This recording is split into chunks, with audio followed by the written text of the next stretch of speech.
Welcome you and all to another episode of the Global Latin Factor podcast, where we talk about Latino everything. I'm your host, Crispin Valentin. Make sure you subscribe to the channel right now. Why? You have such amazing stories to learn from, such amazing stories to listen to today, like the story of Adrianna Diaz. She's a singer, mariachi singer, and a whole lot more. And now to her episode.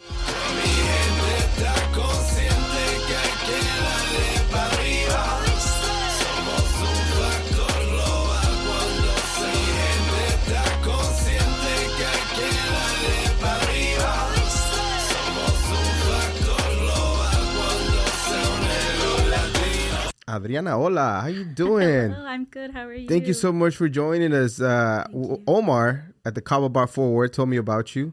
We was chit-chatting about just random stuff, and I told him I have a podcast. I showed him. He's like, oh, you know who would be great? And he mentioned your name. So I'm like, oh, cool. So I started following, looking around, and I'm like, oh, this is neat. Found a YouTube channel, found a lot of stuff. And very interested. But before we get started, though, we're going to do a segment that I like to call Preguntas al Chile. If you have not subscribed to the channel, now is the time. You have nothing to lose, so much to gain. There's amazing stories that you get to learn from, take away, and become a better person today. ¿Estás lista? Are you ready? I'm ready. ¿Tacos o tortas? Oh, tortas. Tortas, right. Corn tortilla, flour tortilla. Flour. Gorditas or pupusas. Gorditas. Gorditas, right. Salsa verde or salsa roja, which team are you? Salsa verde. Salsa verde, yes. Menudo or pozole? Pozole. Jarrito, what flavor? Jarritos, tamarindo. Tamarindo, good choice. Agua de horchata, Jamaica, or tamarindo too. Jamaica. Yeah, Jamaica's a good one. Valentina, Tabasco, Cholula, or Tapatio hot sauce? Cholula. Cholula, I like it too. Churros or flan? Flan. Favorite genre of music to sing? Rancheras, of Rancheras. course. It could be like, Yeah. it could be pop and we don't even know, you know? It could be your guilty pleasure whenever you just want to just be in the car and sing along. Whenever you want to dance, let's say you got booked for a gig, let's say you have a big event that you're going to be singing. Do you like to do dance cumbia, salsa, merengue, bachata, or tejano dancing to celebrate? Oh, cumbias, for sure. Cumbias. When you hear the word Latino, what is the very, very first thing that comes to mind for you? Well, Latin America and just diversity, the people. The people. And do you mind if anybody calls you Latina? Do you prefer Latina, Mexican American, Mexican? What would you prefer? What is you, or do you even care? Well, I don't mind, but I usually tell people, like, yes, I'm Mexican American because I was born here and both of my parents were born here in the U.S. Mm-hmm. So it just makes more sense. I wasn't born in a Latin American country, but I wouldn't deny it as an identity, but I don't promote myself as Latina just for that reason. Got you. Absolutely. Mm-hmm. Absolutely. Okay, so let's get to your story. You got a very interesting story, as you were mentioning earlier. We'll get to the singing part here in a little bit. That's what we hear. You kind of see the guitar in the background. So just starting off, born here, your mom was first gen, yes, and your dad is American. Yes. How does that feel for you growing up in Fort Worth? Well, I've lived in the DFW area for over 20 years. Mm-hmm. And I did grow up here, but it was definitely interesting. I have such a diverse background because of my dad being an American, military. We lived a military lifestyle. We moved around before settling here. And then my mom being first gen, she was born in Los Angeles, and my older brother was born same hospital, same city as her as well. Wow. So, but she uprooted her life, being married to my dad, and just so different than that typical Mexican-American family. She really was like, I want something different. My dad, he had a rough childhood, and he joined the military. He joined the Marine Corps to change his life, and he did. He really Absolutely. did. Well, thank you for your dad for your services. I'm a veteran as well, so highly appreciate it. Being an Army brat, Yes. some people don't know the term, but Army brat is somebody that's born into a military family, moves around a lot. Do you remember moving a lot around? Oh, yes. Well, mostly the big move that I experienced as a child moving here to Texas, because I lived in Spain for 3 years. Oh, wow. So when I was 5, 6, 7, and right before I turned 8, I moved here. But I went to school on a military base. I always spoke English. But even with without a language barrier, I did experience what a lot of Latinos experience, that culture shock. You know, it is different. It's just different. And I remember having to adjust. And now I'm like, I'm pretty Texan. I've been here over 20 years. Got the boots on y toda la cosa. Yeah. But I do remember feeling like, oh, like this is different, you know. So what were you born? I was born in St. Louis, Missouri. Actually, a little outside of St. Louis is St. Charles. And I still have family that live out there in Missouri. That's my dad's side of the family. And then my mom's family, most of them still live in Los Angeles, California. Oh, wow. So she met my mom met my dad in high school because her dad, my grandpa, for a while lived out there. He had a job out there. So that's the only reason why they met. You know, he took that job, moved just the immediate family out there. Yeah. And so that's why we're all, well, for me, I'm all like mixed up and I have family all over the place just from that, you know, just something that little changes, you know. I mean, I think about that all the time. If my mom hadn't met my dad and married him, you know, I could have been born in LA just like my brother and stayed out there too. Do you remember when you were in Spain at all? A little bit at all? What is the fond memories that you have from Spain when you were there? And what area? Okay. Spain? Well, yes, it was beautiful in Rota, Spain. That's where the military base is. So it's southern Spain, not too far from Sevilla. So we would go to the ferias and, you know, the women with their flamenco dresses. I remember cool. The horses, of course. That's, I mean, I remember riding horses even before Spain, but I'll never forget in Spain, I took some horse riding lessons and just, it was such a beautiful experience. The beach, like the food, it was awesome. I love it. So you still over there when you first touched the guitar? Is that when you started learning? Or when does the introduction first to singing come about? Yes. Well, from what my family tells me, I could always sing even as a really little girl, just from, you know, TV shows, just how they all have jingles that I would pick it up pretty quick. But yes, when I was living in Spain, my dad did buy me a guitar when I was about 6 or 7. And he had a friend who's also military who played guitar and was just like, hey, you know, give her like a little 30-minute lesson, see how it goes. And I just picked it up. It was so natural. And that gentleman told my dad, oh, she's going to play forever. She's going to do something musical forever. Like he just saw it in me. And it was something that came really natural for me because my parents, they don't sing or play or nothing. It's just something I had an ear for. Okay, before we move on, you want to try something real quick first? Just put you on the spot since the guitar is here. You know, we're not just do the props. Just to kind of show a little bit of what you do, because I never seen you live. I've seen some of the videos that you do. Very lovely. Thank you. But if we can maybe capture some good stuff, see where you can just maybe like 10, 15 seconds or whatever you can muster to sing for us. Just a few seconds. Even if it's your favorite song or something memorable that touches you. Okay. All right. Ya me canso de llorar y no amanecer. Ya no sé si maldecirte o por ti rezar. Tengo miedo de buscarte y de encontrarte. We're good. Thank you so much. No, you could have kept going. It was music to my ears, literally, because I have the headphones on, but it was amazing. Thank you. All right. So it's back on. If you want to pull that closer to you. Okay. Awesome. So 7 years old, you kind of already practicing the guitar a little bit. Immediately when you touch the guitar and you sing, do you feel a love for it? Do you feel like this is something that you just, like he said, you want to do your entire life? Stay with us. We'll be right back. Not only are many trying to remove us from our constitutionally limited Judeo-Christian ethos republic, more seem to be forgetting our Judeo-Christian Christitutionalist foundations. Not here at Christitutionalist. We talk about all these things. The past, the present, the future. Biblical community, Judeo-Christian ethos, the whole Bible, biblical community, not worldly communism. And there is a big difference. Join us, Christitutionalists. Yes, I do feel a love for it. It's definitely, I think a lot of musicians and singers would relate that it's a love-hate relationship. I'm very critical of mostly myself. I think I'm pretty tame with others because I understand the pressure. Right. Anything can get in the way of a good performance. Nerves,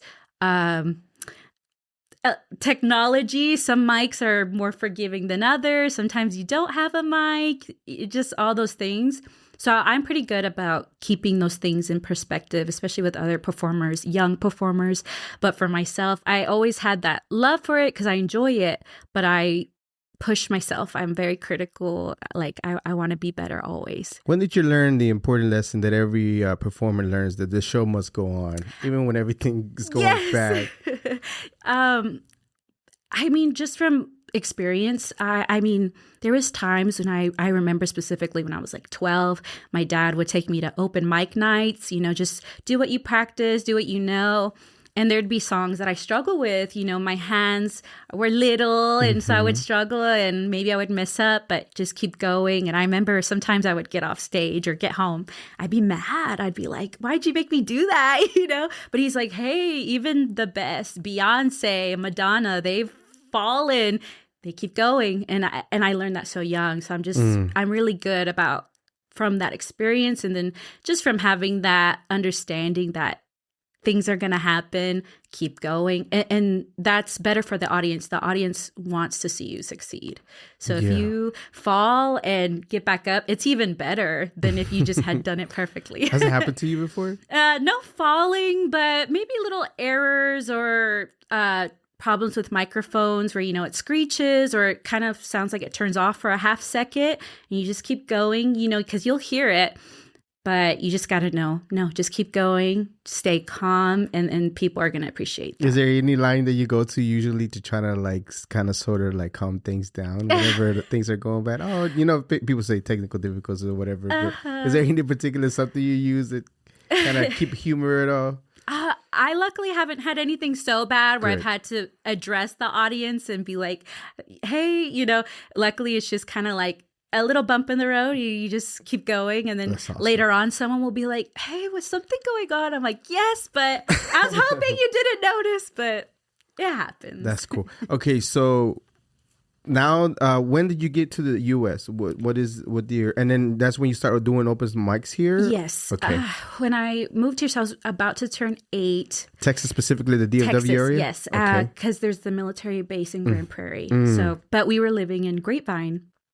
And I mean, gosh, please don't make me do math. I have no idea what year that was, but At one time you got here. yes, I was about to turn 8 years old. I remember. wow. So the summer before 3rd grade. Cool. But yeah, when we came here, it was an adjustment.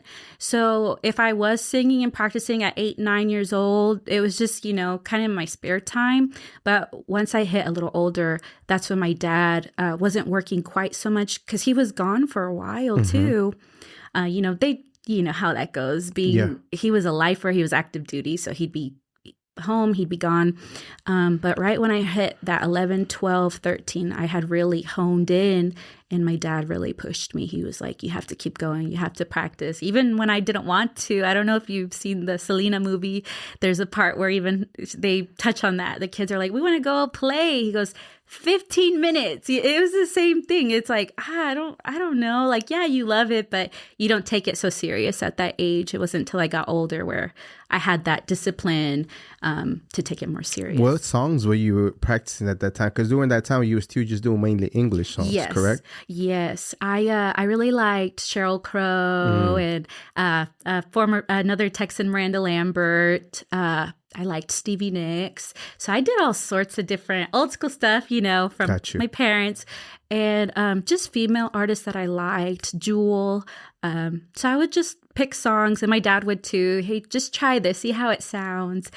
And it just went from there. I just kept building. Do you recall at all your first performance? Where was the plays? Was it a school? Was it a venue? Mm-hmm.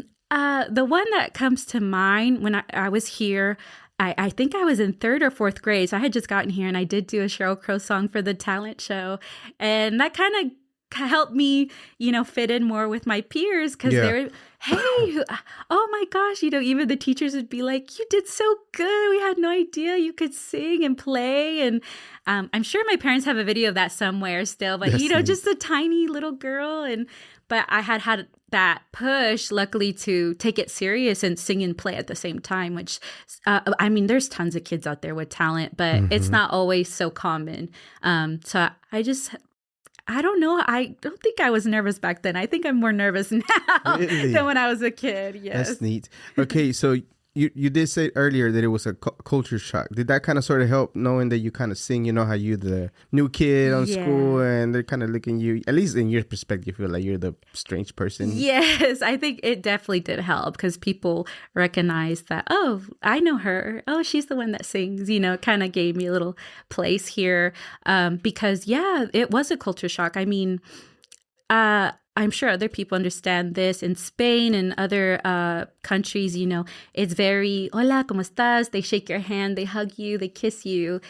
Here, not so much. I remember as a kid. Did you try? Well, not maybe kissing anybody, but just being so so used to that warmth. Yeah. And that's not so common here. So I remember feeling kind of like, oh, I don't fit in. But with music, I definitely kind of, adjusted really well. That's cool. So you keep practicing, and how are the opportunities coming along as far as you going to perform here, performing there?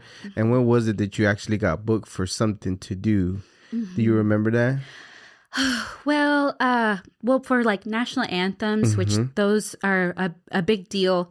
It just started small with my dad knew I could sing, and I started at school, like pep rallies. But once he was like, okay, she's taking this serious. She can do it, a cappella, just her on the mic.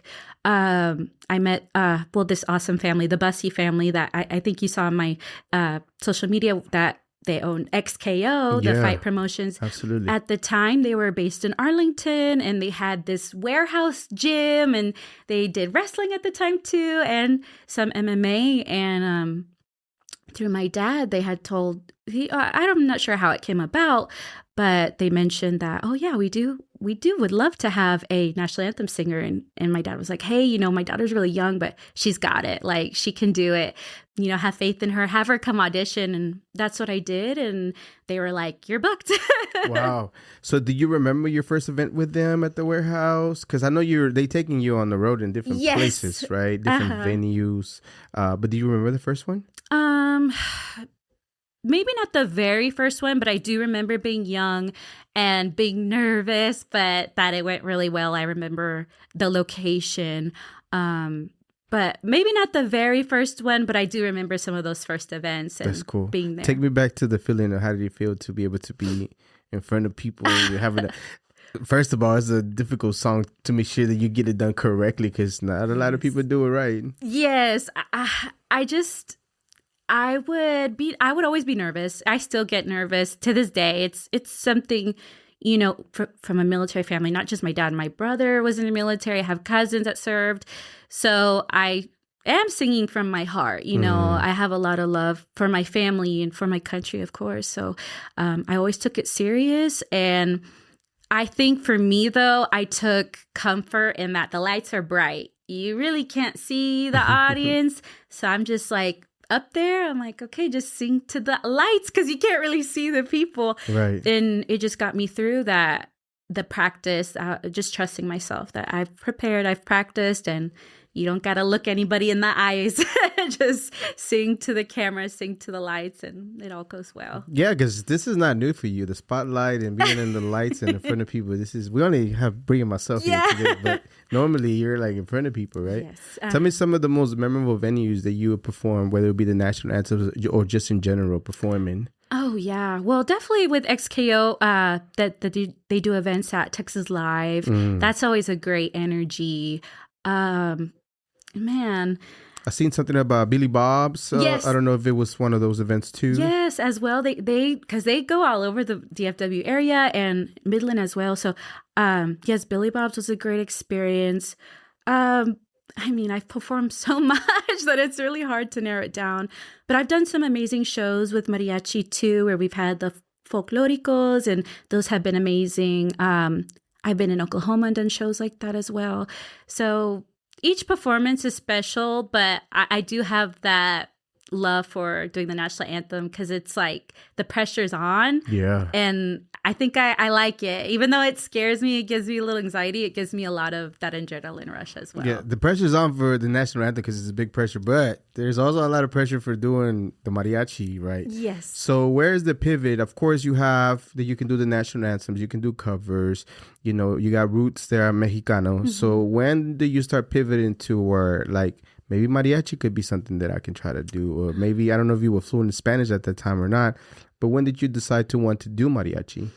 It was something that happened naturally, but it took time. You know, when I was younger, I was more timid. And even though I could sing and I could sing in front of thousands of people, I was a bit introverted in some aspects. Mm-hmm. So I wasn't sure I could do it. I just had always loved Selena. Yeah. And my grandpa, he loves rancheras, like, you know, the old school stuff. And so I had always enjoyed it, but I wasn't sure that I could do it until I was about 18 because I had stayed in school and I still was studying music, you know, in college.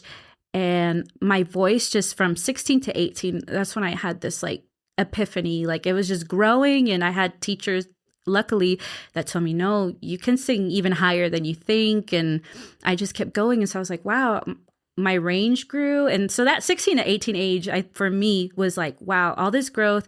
And then I was like, oh, I bet I could do it. You know, I just was so shy, or like, well, what if people judge me? Or what if I sound funny if I have an accent? But it just took practice and trusting myself. And then from friends and coworkers, you know, like you spend time with people, they find out you sing, oh, sing me a little song or sing me something in Spanish. And I would, and they'd be like, whoa. They'd be like, hey, that really sounds good. And so I was like, okay, I'm getting good feedback. And then I met a trumpet player through school, and he said, hey, you know, I know some mariachis, and I know you're just would be like technically a beginner all over again. But he told me, I know someone that would hire you and would work with you. You just got to practice. And he's like, I know you would do it. And that's how it started.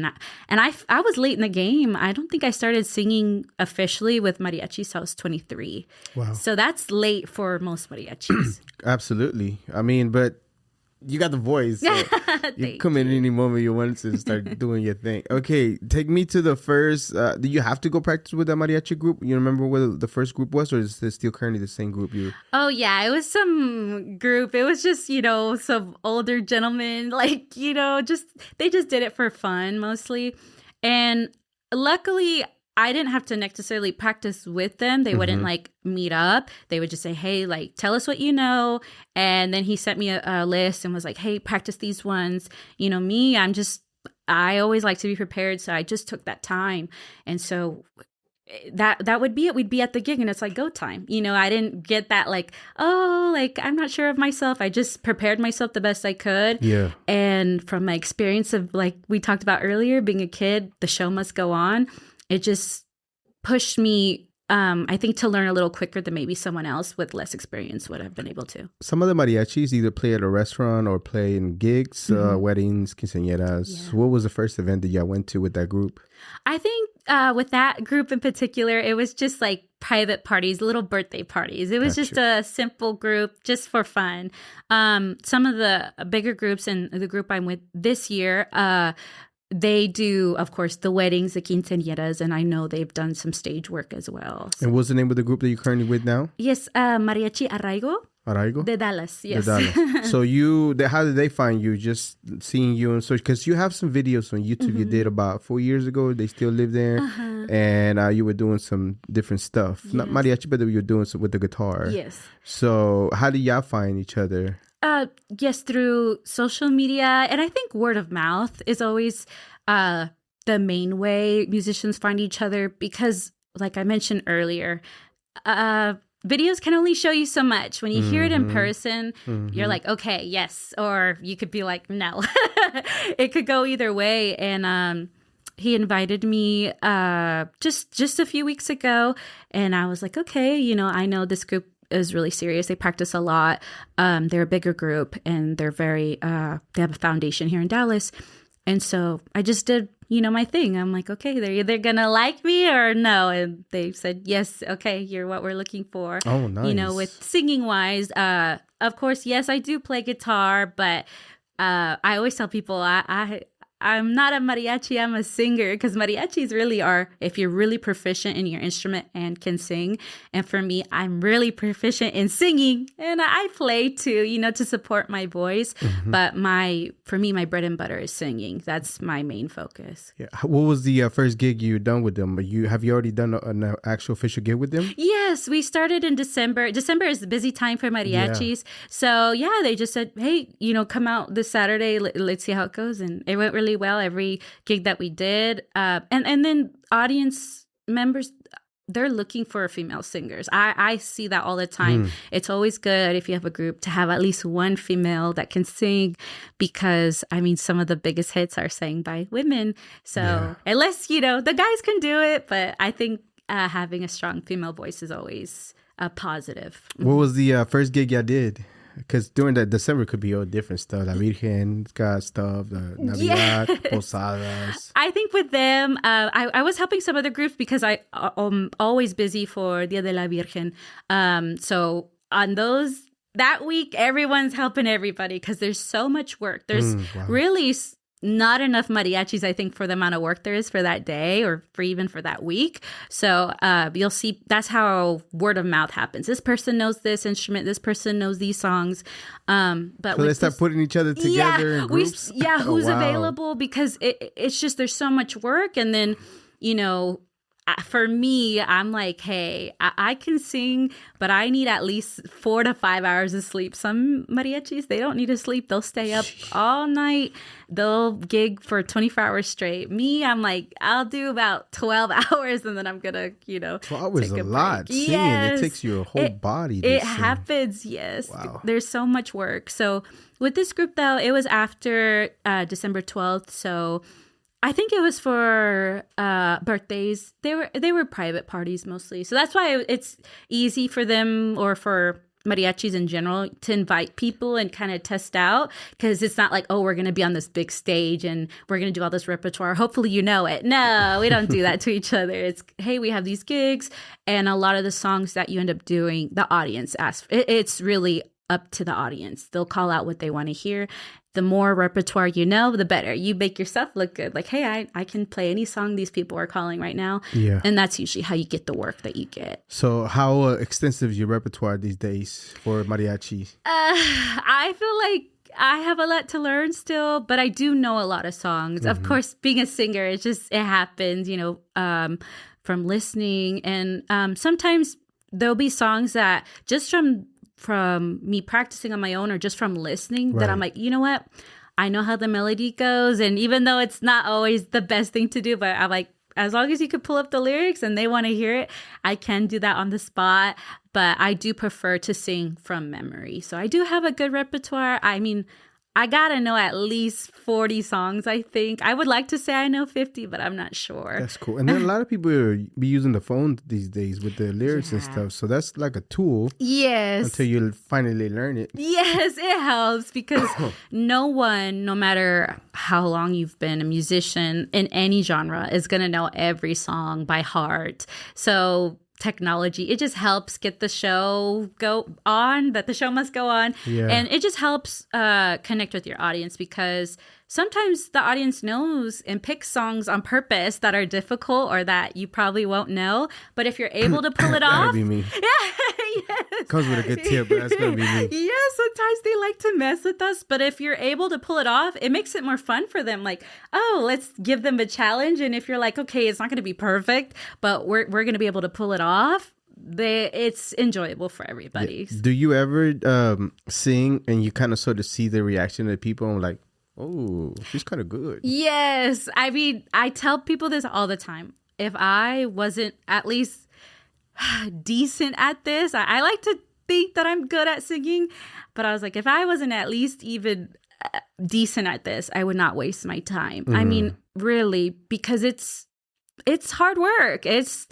Takes dedication. Right. And so if I wasn't, made for this, or I wouldn't waste my time doing it. And so I tell people that. I'm like, if you really love it, do it. If you don't, if you're better at something else, if I was a mathematician and could be making lots of money, solving issues like that, I would do it. But I'm not. I feel like singing is something that I'm actually good at. Right. And I do enjoy it. So I do it. And the audience does, the reactions is what keeps me going, really. Because if they didn't like it, I'm like, why would I make their ears suffer? But because that reaction, the happiness, the excitement, it makes me happy and excited too to be there. Cool. So, yeah.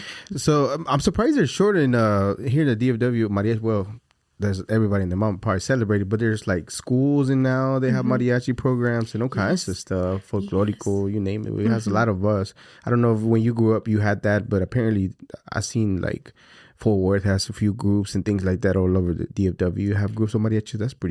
That's neat to see. Oh, it's grown so much because when I was younger, I don't remember. I didn't know any mariachis or groups until like I said, I was almost 23 or right at 23 years old. But also social media has boomed so much. So, and back when I was, military family, I wasn't allowed to have an iPhone. So I really didn't have access to people and what people were doing until I was an adult, which I guess is a good thing. But yeah, it's so different now. And I tell people who are younger than me, like, hey, like you're ahead of the game than where I was. So if they ever feel like frustrated or, having a bad day, I'm like, hey, you're only in your early 20s now. I'm in my late 20s. I'm like, give 4 or 5 years, you're going to be even farther than where I'm at. And so it's a good thing that it's growing and it's more accessible because when I graduated high school, I don't remember really seeing maybe just one folklorico in person, but now their shows, it seems like not all the time, but more often, and events they bring out. Well, now I think Hispanic Heritage Month, a lot of places take it more serious and they do hire mariachis. They have dancers come out and it's just different, I think. Now it's grown. Yeah, they even have a degree you can obtain from TCU of Ballet Folklorico specifically. Yes, yeah, that's new. I feel like that has to, unless I'm wrong, I think that has only been implemented like the last 5 to 10 years. Yeah, roughly. So what is your go-to song for mariachi? What ranchera? Which one do you like to sing? Well, there's so many I like. A favorite one? Yes. Well, I played a little bit of Paloma Negra. I really like that one. That's nice. Anything from like Juan Gabriel. Just I like Los Laureles. Yes. That's one of my faves. Awesome. Yes. I'll probably be the one that's asking for that one. Oh, yeah. Okay. So whenever now these days, you stay busy, not only doing the National Anthem for the MMA promotion, but you also do just pretty much every weekend your book, right? Mm-hmm. Wow. How does that, again, 4 hours of sleep minimum, but what is the most gigs that you say you would do in a day? Oh, I definitely remember 8 hours, like 8 gigs in a day, because I don't know if I've done more than that, or maybe it just felt like I did more, but I've had days where we start at like 9 or 10 because maybe we have like church gigs or maybe we're playing at a wedding, but we're playing the mass and later at the reception. And then we have gigs all night, till 2, 3 in the morning. It does happen. So I would say like at least like for the longest 8 hours of work in one day. Wow. Mm-hmm. Wow. And that's not including all the driving and all the, yeah. At least they feed you. Yes, they do. Being out doing gigs as a musician and stuff, you got to be very careful with alcohol because you could either be carried away or, things like that, or, maybe loosen up. I don't know if you have like a particular way of you doing it, but I don't know if you like to partake of drinking or not, or how do you manage that you stay professional and not drink during the gig because, it could mess you up. Yes, I don't drink at all, especially when I'm working. I think can't even remember the last time I had a drink right now off the top of my head. But I've never been, even when I was younger, when I did music in English and country music, and I would see other artists, drink. It just never was something I got into. A lot of people use it. They say, to relax the nerves. Mm-hmm. I just never needed it. And so I don't drink at gigs. And I tell people all the time that, no, better not, because, my Spanish, I always am pretty nervous about it. And I'm like, I don't need anything messing up my brain and my concentration. So no, that luckily has not been an issue for me. That's cool. Now, as far as, when you think about being professional, pursuing a career and singing and everything else, a lot of the things, it's like recordings or actual material that you have. Do you have anything you're planning to do? I don't know if I found anything as far as you recorded an actual material. Is that something that you have in your mind that one of these days you want to do, even if it's just covers, just a full production, whether it be an EP or CD or anything like that, or just even singles? Yes. So I have had a little bit of recording experience helping other artists. I even had this experience with this young man that was a rapper, and he had this little chorus. He needed a singer, and someone recommended me. They're like, hey, she's not an R&B singer, but she can sing. And so I came in and did his little chorus that he written out. And they had sent it to me and I listened to it. So I was like, okay, this is how it goes. He was like, oh, thank you so much. I was kind of nervous. I'm like, R&B is not my forte, but I'll do my best. And he was like, no, that was great. So I have a little bit of experience with some other artists, helping them with their projects. But for me, yes, in the future, I would love to put out an EP. And actually now I have some friends that have graduated and they did audio engineering. Yes. So they tell me, they're like, Adrianna, whenever you're ready. And I think for me, the main thing that has just put me on pause is more like creativity, like, oh, well, what is it that I want to put out there? Because I'm so critical that I would want it to, really represent me well. That's cool. Yeah, definitely. You got to think of what you want to put, but it's pretty neat to see for people to take you more and more serious, to be like, oh, I have this material, I have that material, Absolutely. What was the rapper's name or the few artists you helped out? Oh, I mean, this is years ago, so I don't remember. Yes. But your songs live on somewhere. Yes. Did it say featuring you, or did you just put the voice and that was it? I just put the voice. Credit. That was it. Yeah. So you get your credits there, girl. Whenever you start recording, get all the BMIs, ASCAP, and all that stuff ready so you can get your money. Yes. I got a couple songs that I recorded and everything and put them out. I made a few dollars. Hey. Not enough for what I spent to make them, but I get a few dollars here and there. Hey, but it's all part of the creative process that you made something, that lives on and that represents a time in your life. That's pretty cool. Yeah, it's neat to see that every so often I check the account like, oh, $67. That's pretty neat. That is cool. Okay, so now once you get that done, best of luck. But what genre do you think you're going to go with that? I think you're still pondering on that. I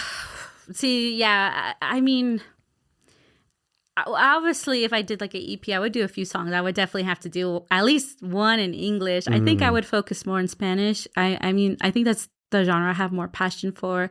But I definitely, especially for weddings, I get requests for songs in English, and I enjoy it. I enjoy the challenge. A lot of the best, I think of the best singers. I think of the Trinity, Celine Dion, Mariah Carey, and Whitney Houston. Yeah. And so I've had opportunities to do covers that they've done, and I enjoy it because I get to show people, oh yeah, like I love music, I love singing, and I love learning from the best, and doing my interpretations. So in the future, yes, I would like to pursue music in Spanish language. But yeah, I would keep my roots, Went into the Texas Ranger, the Glow Light Field. They have a mariachi group. Yes, they do. And they've been mixing mariachi with English songs. Yes. And it sounds pretty neat. It's so fun. Right? I think that's what I love, that the genre mariachi has grown so much, and we have this generation of Americans, Mexican Americans, that's the thing that I tell people about Mexican Americans. We have so much, we're exposed to so many different genres. We have so much versatility. Yes. And like you're right, exposure to different sounds. It's just, we can do everything. So you can do, exactly. Yeah. And mariachi, it's just it's so, we're able to take songs and you think, oh, there's no way that a mariachi could do it. And they do, and it ends up being so fun and Right. sounding really cool too. That's cool. I know you had earlier briefly mentioned you were going to school. Did Yes. you went to school for music, or are you still working on something?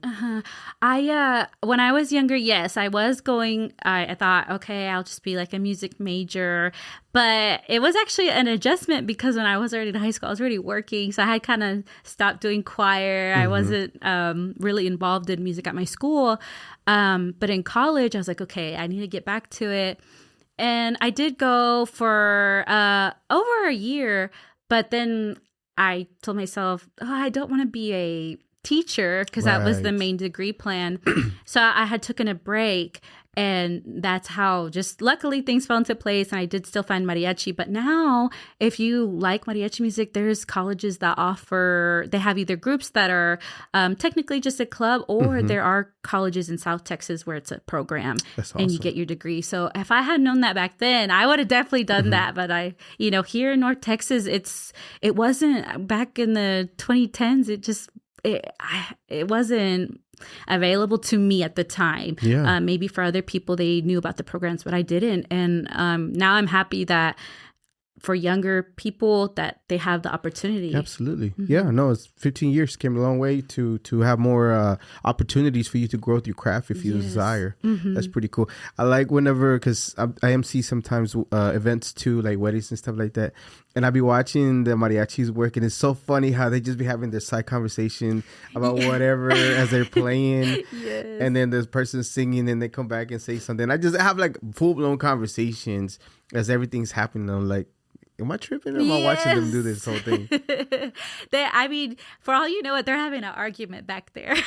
That's possible too. No, but I think what happens is when there's might be certain songs that you just know so well that you can multitask. And so that's probably what's happening is they're multitasking. They're like, oh, we've done this song before.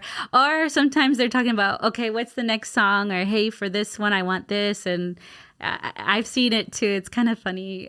Do you join the conversation too? No. Un poquito más, a little faster. It's going too slow. Speed it up. Sometimes I think I usually just talk with my eyes like, hey, this isn't right, or like, y'all hearing what I'm hearing? And then adjustments, yes. But usually I try to not talk while someone's singing, just out of respect. And it looks Gotcha. better. As the audience, they're seeing that we're happy. No, I'm to be watching them there. from the back. I'm having them have Yeah. a full-blown conversation. You like, have a different perspective. oh, yeah, I have a different perspective. Like, it's just camaradas are just chatting and chatting. Yes. Away. Like, what the heck? But you're right. It looks different whenever they're just doing their thing. So it's Yes. pretty neat to watch. We're running almost short on time, but love that you're here. I don't know if you're on your drive over here, you were thinking, man, I wish we talk about this, or I wish he asked me about this. Anything that comes to mind? Oh, well, now that you mention it, a big event that I sang at that I really enjoyed, it's Absolutely. called Mexico en la Sangre, or Mexico in Our Blood. Yeah. And they do charreria, and I was able to be part of their show singing. I did a national anthem, but I also got to sing with the horse that it was dancing around me. And Wow. yeah, it was awesome. And they were located in Fort Worth. They were at the Cowtown Coliseum, but this year they're moving to the Will Rogers Coliseum. So Nice. they'll keep the show going, and it's growing. So that's why they moved to Dallas, because it seats more people. And that was a show that I got to sing. The first show I did with them was in September for Mexico Independence Day. Yeah. And that was an incredible feeling. I was actually in a carriage, with the horse. Claro. And so it was awesome. The lights, the energy, me and another female singer, we sang together, and we did, for one show we did Viva Mexico, but the other one, Mexico Lindo y Querido. So you do multiple shows? Yeah, Oh, wow. that day they did the two shows, the afternoon and the evening. But that evening show and doing Mexico Lindo y Querido, wow. I mean, I was really moved. And the audience, they loved it. I mean, getting to sing like that. And that was one of the first times where I felt, wow, I feel so proud to be a Mexican American. Like, and then just with everything that's going on this year politically, it just was a different feeling for me that I feel so united with my community. We're still here singing. Yes, we're still here. Exactly. That's Singing exactly how I felt. Mariachi. Yeah. Whether you like it or not. You don't have to go and check it out. But we're going to keep singing. Yes. Do you ever sing something like that moment right there and kind of sort of like get teary-eyed at all? It's just like the whole emotion of the moment. Yes. That day, I mean, wow, it was incredible. And I have had the opportunity to also do the Mexican National Anthem and talk about the pressures on the Mexican community. They are known to have high expectations. Very critical. And so right. I was very nervous when I did the Mexican National Anthem, but it is the same thing. As soon as I started, I felt the energy. I heard the crowd, and when I got done, just Viva Mexico. I was like, oh my gosh, I can't believe I did it. And I just felt that. Yeah. Yeah. I felt so just honored. Of course, like I mentioned earlier, yes, I am American. I'm a proud American, but I'm also very proud of my roots and very proud of, my family and the family that live in Mexico and that came from Mexico and moved here and made a new life. Absolutely. And it made something magnificent. The sing's amazing. So that's awesome. Okay. Anything else that comes to mind as far as you want to touch up on? I'm going to go over the social media here in a second, but I don't know if you have anything else. No, I think that was it.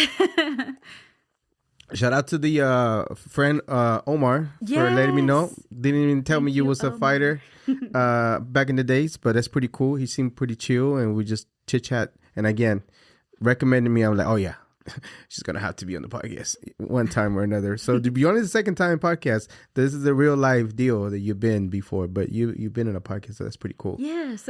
Awesome. Before I let you go, all your social media, where can people find you at? Instagram, IG, Facebook, wherever. Yeah, so for my name, for Facebook, Adrianna Diaz, Adrianna with 2 N's, and then Instagram, Adrianna D_music or Adrianna_D music. Same thing with my YouTube. It's under Adrianna Diaz, Diaz. Any more videos that you're planning to release here in the near future for YouTube? Yes, especially this year with the group that I'm with this year. I have a lot in store for everyone. I feel like I've grown so much vocally, and yes, I plan to put out a lot of material. Y'all are going to be sick of me. Not at all. No, not at all. For sure. Big plans this year. Do you have any saludos, shout outs to anybody?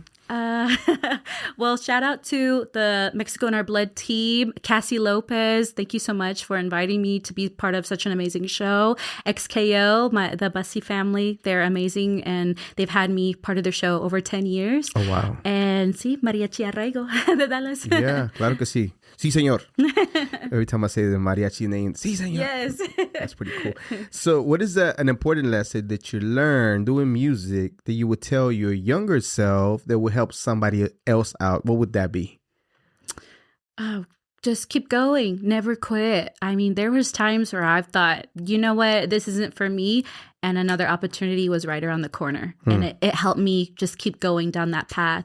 So I would just say never stop, never completely quit. Maybe there'll be times where you have to step back a little bit, but there's always, that when a door closes, a window will open. It will happen. What pushes you to, after you had a moment of frustration, took a break to, again, I understand the opportunities came, but you still have to make the mind to keep going forward. What pushes you to just keep going?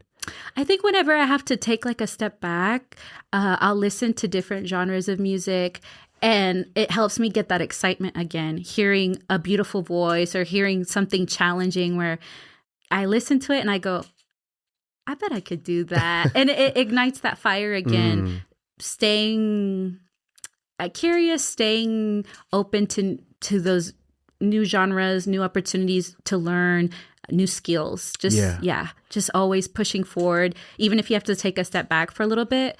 But that's really what helps me is, I need a break from mariachi or whatever genre that I've been studying a lot. Listen to rap, listen to something completely different, and it usually kind of sparks your interest. If you really have that love for music, you'll go, oh, wait a second. Yeah, I bet I could do that. Let me find out you're going to start rapping here on the track soon. Not rapping, but just a different genre. So another thing that I say to myself sometime, or during my week, my month, is I'm not immortal. I am mortal, and I will die one day. Not to scare me, terrify me, any of that. But it's a reality in life. We're not here forever, right? Yeah. But that helps me hurry up and do stuff.